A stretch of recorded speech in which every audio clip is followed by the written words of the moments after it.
অবতরণ করে। খুনি হাসিনা চন্দ্রিমা উদ্যানের পাশের রাস্তা দিয়ে বাণিজ্য মেলা মাঠে প্রবেশ করে এবং সেখান থেকেই হেলিকপ্টারে করে বিমান বাহিনী ঘাঁটিতে নিয়ে যাওয়া হয় তাকে। সেখানে গিয়ে তারেক সিদ্দিকী এবং সালমান এফ রহমানের জন্য কিছুক্ষণ অপেক্ষা করে শেখ হাসিনা।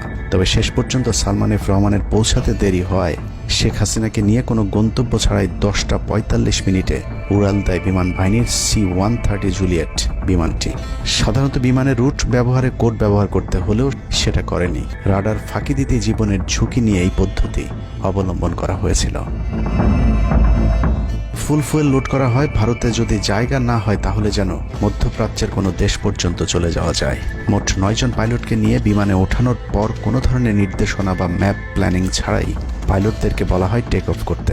বিমানটি প্রথমে যশোরের উপর দিয়ে কলকাতায় পৌঁছালে সেনাপ্রধান জাতির উদ্দেশ্যে ভাষণের ঘোষণা দেন, কিন্তু কলকাতায় ল্যান্ডিংয়ের পারমিশন না দিলে সেখান থেকে শেখ হাসিনাকে বহন করা বিমানটি চলে যায় আগরতলায়। আগরতলায় পারমিশন না পেয়ে আবারও দিল্লির দিকে উড়াল দেয়। সেখান থেকে দিল্লি গেলে সেখানেও রিফিউজ করা হয়। দিল্লি বিমানবন্দরে নামতে না দিলে অনিশ্চয়তা দেখা দেয় শেখ হাসিনাকে বহন করা বিমানটির ভারতে